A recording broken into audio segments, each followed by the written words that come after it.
উৎসব মৌসুমের আগে এবার জিএসটি নিয়ে বড় সুখবর। তবে কি সাধারণ মানুষের স্বস্তি কমছে? এবার কিন্তু প্রশ্ন উঠছে, কারণ দুর্গাপুজোর আগেই নয়া জিএসটি এবার চালু হওয়ার কথা রয়েছে। যদিও আগামী 22 সেপ্টেম্বরের মধ্যেই চালু হতে পারে এই জিএসটি, এবং জানা গেছে আগামী 3 থেকে 4 সেপ্টেম্বর জিএসটি কাউন্সিলের বৈঠক হওয়ার কথা রয়েছে। উৎসব মৌসুমের আগে দ্রব্যমূল্য বৃদ্ধিতে কতটা হ্রাস টানবে সে নিয়ে অবশ্য দেখার। জানবো বিস্তারিত, আমাদের সঙ্গে যুক্ত হয়েছে প্রতিনিধি শেখ মনিরুল। মনিরুল, কি জানতে পারছো?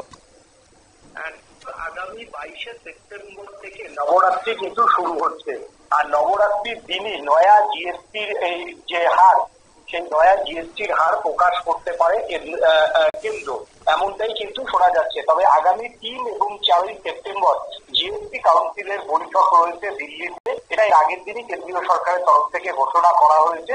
এই শেষ জিএসটি কাউন্সিলই সমস্ত রাজ্যের অর্থমন্ত্রীদের মতামত নেবে কেন্দ্র সরকার, বা জিএসটি কাউন্সিলের যারা মেম্বার রয়েছে তাদের মতামত নেবে। সেই মতামত নিয়েই কিন্তু নয়া জিএসটি এর হার কিন্তু পণ্যের উপর ঠিক করবে। এবং নবরাত্রির দিন থেকেই, নবরাত্রি যেদিন থেকে শুরু হয় সেদিন থেকেই কিন্তু তোমার হচ্ছে উৎসবের মরশুম শুরু হয়ে যায় গোটা দেশব্যাপী। যদিও বাংলা, আসাম বা ত্রিপুরাতে আমরা বলি দুর্গাপূজার অর্থাৎ পিতৃপক্ষের অবসান মহালয়ের দিন থেকে কিন্তু আমরা মানে তোমার হচ্ছে উৎসবের দিন শুরু করি। সেই জায়গা থেকে দুর্গাপূজার মধ্যে নয়া জিএসটি কিন্তু চালু হলে স্বাভাবিকভাবেই কিন্তু লাভবান হবেন সাধারণ মানুষ, এমনটাই কিন্তু মনে করা হচ্ছে। তবে নয়া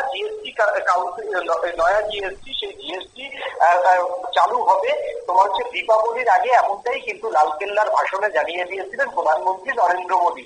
সেটা যদি দুর্গাপূজার আগেই তোমার হচ্ছে পিতৃপক্ষ অবসানের দিন বা পরের দিন থেকে যদি এই তোমার হচ্ছে নয়া জিএসটি লাগু হয়, তাহলে স্বাভাবিকভাবেই পুজোর সময় যে সাধারণ মানুষের যে দৈনন্দিন কাজে ব্যবহারের যে জিনিস এখন 18% জিএসটি দিয়ে আমাদের কিনতে হয়, সেটা 5% নেমে যাবে।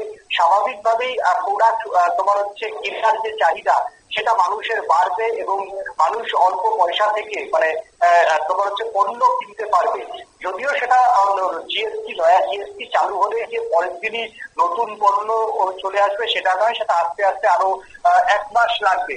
অর্থাৎ পুজোর মধ্যে খুশির খবর থাকলেও সেই সুবিধা হয়তো বাঙালি সব ক্ষেত্রে পাবে না, বা ভারতবাসী সব ক্ষেত্রে পাবে না। তবে দীপাবলির পরের থেকে কিন্তু প্রত্যক্ষভাবে এই জিএসটির যে কর কাঠামোর যে পরিবর্তন হচ্ছে, যেটা 18% ছিল, যেটা 5% নেমে আসতে পারে, তার প্রত্যক্ষ সুবিধাটা কিন্তু পেতে শুরু হতে নভেম্বর মাস শতাব্দী। ধন্যবাদ।